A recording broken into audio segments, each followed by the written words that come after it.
नमस्कार, मैं समीर अवस्थी और आप देख रहे हैं हेलो छतरपुर। हेलो छतरपुर के खास कार्यक्रम को लेकर आज हम राजनगर विधानसभा की जो पर्यटन नगरी खजुराहो है, हम खजुराहो पहुंचे हैं और यहाँ हम इस बात को लेकर पड़ताल कर रहे हैं कि आखिर पर्यटन नगरी खजुराहो के लोग खजुराहो को किस नजरिए से देखते हैं। हमारे साथ एडवोकेट है महिपाल सिंह जी। महिपाल जी से जानने की कोशिश करेंगे कि वो जो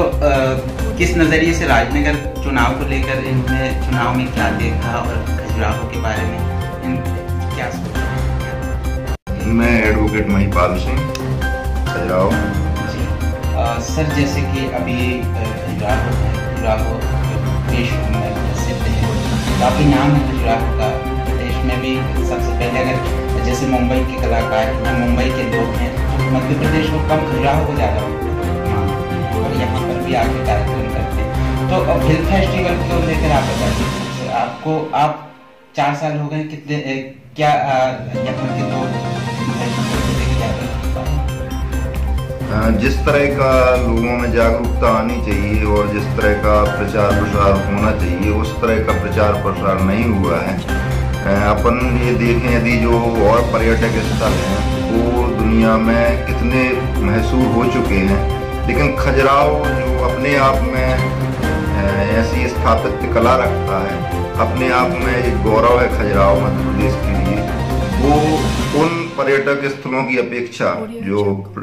फेमस होना चाहिए, मशहूर होना चाहिए, नहीं हो पाया है। तो इसमें कहीं ना कहीं गवर्नमेंट को इस बात पर ध्यान देना चाहिए कि वो क्या कारण रहे हैं कि उसको विश्व स्तर पर अन्य जो टूरिस्ट प्लेस हैं जिनकी समकक्ष खजुराहो आता है उनकी तुलना में ये इतना फेमस क्यों नहीं हो पाया है। इस बात पे गौर किया जाना चाहिए, सत्ता पक्ष को भी और विपक्ष को भी इस चीज पे। आप बिल्कुल जिस तरीके से आपने बताया, ध्यान देना चाहिए गवर्नमेंट को, मध्य प्रदेश सरकार को इस तरफ ध्यान देना चाहिए। लेकिन महिपाल जी, एक सवाल और है जो 3 बार यहाँ पे, एक बार सपा से, 2 बार कांग्रेस से, तो यहाँ कहीं ना कहीं कांग्रेस की सरकार रही है, प्रदेश में बीजेपी की रही है। तो आप क्या क्षेत्र में वो विकास हो पाया है जो सरकार दावे करती है? इस बात से इनकार नहीं किया जा सकता कि जिस तरह का विकास होना चाहिए उस तरह का विकास नहीं हुआ है, लेकिन जिस तरह की कोशिश एक विपक्ष में रहते हुए की जानी चाहिए जनप्रतिनिधि द्वारा, उस तरह की कोशिश उनके द्वारा की जाती रही है। अब गवर्नमेंट भी कांग्रेस की है, विधायक जी भी कांग्रेस के हैं, तो विकास की संभावनाएं बढ़ेंगी और लोगों को भी आगे आना चाहिए कि वो बताएं कि किस तरह का विकास वो सरकार से चाहते हैं। जब तक आम आदमी विकास को लेके सामने नहीं आएगा, हम देखते हैं कि आप भी जाते हैं गांव में, आप इतनी मेहनत करते हैं, लोगों को जागरूक करते हैं, लेकिन उन सैकड़ों लोगों में से 1-2 लोग आपके विचारधारा के साथ जुड़ पाते हैं, आपका सहयोग कर पाते हैं। तो कहीं ना कहीं जनता में भी एक वो भावना है कि जो कुछ करे वो सरकार करे, जो कुछ करे वो जनप्रतिनिधि करे। तो जनता को आवाज तो उठानी चाहिए और उसके बाद यदि सरकार या प्रतिनिधि नहीं करता है तो फिर हम इसके बारे में सरकार को सोचना चाहिए और प्रतिनिधि को भी सोचना चाहिए। बिल्कुल आपने सही कहा, लेकिन कहीं ना कहीं ये भी देखने को मिलता है जो जनता है वो आवाज़ उठाने की कोशिश कर रहा है, लेकिन उसकी आवाज़ को उस जगह तक नहीं पहुँचने दिया जा रहा है। इसमें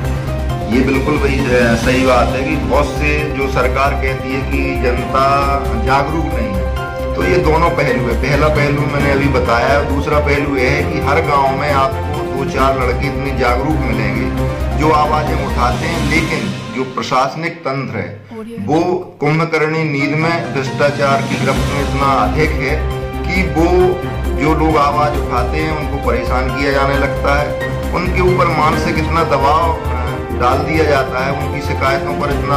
दबाव आ जाता है, उन पर कोई एक्शन नहीं होता है, वो बार बार उनको बुलाया जाता है, जांच के नाम पे परेशान किया जाता है। लेकिन जो जमीनी अधिकारी को सब दस्तावेज वो दे रहा है, कई गांव के ऐसे देखा है आपने, ये मुद्दे उठाए हैं भ्रष्टाचार के, उन पे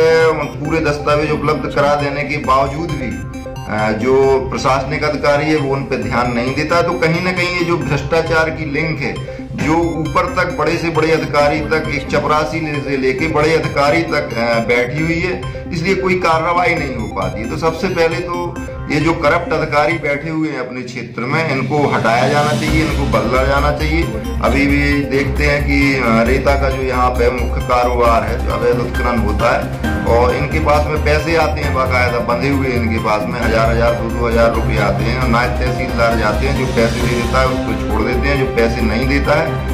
उसको पकड़ के और उस पर कार्रवाई की जाए। तो समरसता बरतें, भ्रष्टाचार के प्रति दोहरा मापदंड ना हो कि रिश्वत मिल जाए तो छोड़ दिया जाए, रिश्वत ना मिले तो आंखों के सामने से अवैध उत्खनन होता है। इस तरह के और भी मुद्दे हैं जिनमें भ्रष्टाचार की वजह से विकास भी नहीं हो पाता। लगातार राजनीति में देखा जा रहा है, कई बार शिक्षा को लेकर मुद्दे आपने दिखाया कि कई बार तो ऐसा देखने को भी मिला है कि जो शिक्षकों की लापरवाही है, मासूमों की डेथ हो जाती है।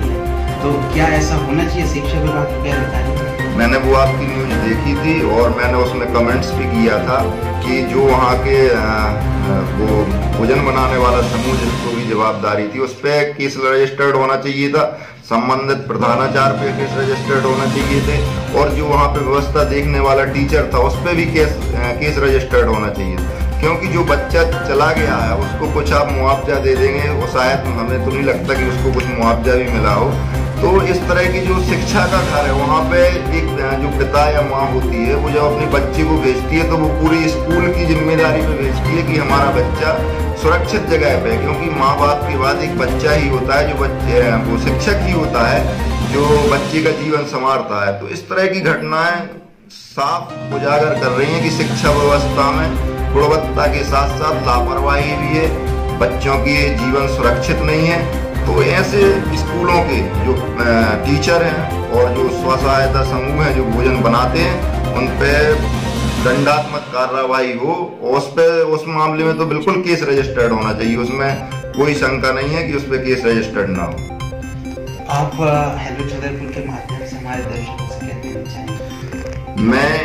हेलो छतरपुर के माध्यम से कहना चाहूँगा कि आप लोग ये अच्छा प्रयास कर रहे हैं, जो जागरूक लोग हैं उनकी आवाज लेके आ रहे हैं। अब इसमें आप लोगों का सहयोग प्रशासन को करना चाहिए, और जो अपने जनप्रतिनिधि हैं, हर स्तर पर जनप्रतिनिधि है, मंच लेवल पे भी जनप्रतिनिधि होता है, जनपद लेवल पे भी होता है, और जिला पंचायत लेवल पे, सांसद लेवल पे, विधायक लेवल, तो सभी जनप्रतिनिधियों को इस ओर ध्यान देना चाहिए कि जो ये मुहिम चलाई जा रही है क्षेत्र के डेवलपमेंट में, यदि आपके माध्यम से कोई खबर आती है तो उस पर तुरंत कार्रवाई हो, चाहे वो शिक्षा से जुड़ी खबर हो, और चाहे वो स्वास्थ्य से जुड़ी खबर हो, या चाहे वो भ्रष्टाचार से जुड़ी खबर हो, क्योंकि मीडिया जो है वो समाज के नेत्र होते हैं, और जब नेत्र आपको कोई चीज बता रहा है तो जो शरीर की जो बॉडी होती है वो प्रशासन होता है, मस्तिष्क जो होता है वो हमारे जनप्रतिनिधि होती है, हमारी सरकार होती है। तो जब ये एक साथ मिलके कोई काम करेंगे तो निश्चित रूप से बदलाव होगा, और यहाँ पे ऐसे बहुत से मुद्दे हैं जिन्हें उठाया जाना चाहिए, जिनमें यहाँ पे विकास की अपार संभावना है, चाहे पर्यटन के क्षेत्र में हो, चाहे खनिज के क्षेत्र में हो। इसका अनुचित दोहन ना हो, सदुपयोग हो, और विकास की गंगा अपने क्षेत्र में आगे बहे। मेरा एक आपसे कई बार आपने बिल्कुल सही कहा कि हम आवाज उठाने की कोशिश कर रहे हैं, लेकिन कहीं ना कहीं देखने को यह भी मिलता है, कभी जो पत्रकार, जागरूक पत्रकार है, वो अपना काम ईमानदारी से कर रहा है, लेकिन कई लोग उसकी आवाज को भी दबाने की कोशिश करते हैं। तो आप इस पर क्या कहना चाहेंगे? इस पर मैं कहना चाहूँगा कि हमारे क्षेत्र में यदि कोई पत्रकार हैं और वो ईमानदारी से जनता के लिए लड़ रहे हैं, तो जनता, जैसे मैं भी जनता में शामिल हूँ, तो जनता को अपने स्तर पर उनकी मदद के लिए आगे आना चाहिए। जैसे मैं हूँ, जितना कानून के क्षेत्र से हूँ, जितनी कोशिश होगी मैं हर उस पत्रकार की जो अच्छा काम कर रहा है, मेरे दरवाजे 24 घंटे खुले हुए हैं, मैं उसकी हर तरह से मदद करूँ। इसी तरह जनप्रतिनिधि को चाहिए कि यदि किसी पत्रकार से दुर्व्यवहार होता है तो तुरंत उसकी मदद करें, संबंधित अधिकारी को तुरंत निर्देश दें कि इस तरह का कृत्य करने वाले के खिलाफ तुरंत कार्रवाई हो, समाज के लोग उसकी सुरक्षा में आएंगे। उसका मैं तो ये कहूँगा कि इस तरह, क्योंकि जो पत्रकार हैं हमारे नेत्र हैं, जो समाज का आईना दिखाते हैं, तो उनका सामाजिक बहिष्कार भी करें जो इस तरह के लोग कृत्य करते हैं, ताकि उनको एक सामाजिक दबाव पड़ेगा और जिससे वो इस तरह का कृत्य करने की हिमाकत नहीं करें। बहुत बहुत धन्यवाद सर आपका। तो ये थे एडवोकेट हैं राजनगर न्यायालय में, और महिपाल सिंह जी हैं। हमने इनसे बात की और जानने की कोशिश की आखिर पर्यटन नगरी खजुराहो को किस नजरिए से देखते हैं। ऐसे ही अगर लगातार आप हमारे साथ जुड़े रहना चाहते हैं तो हमारे फेसबुक पर पेज है, पेज को लाइक करें और यूट्यूब पर हेलो छतरपुर को सब्सक्राइब जरूर करें।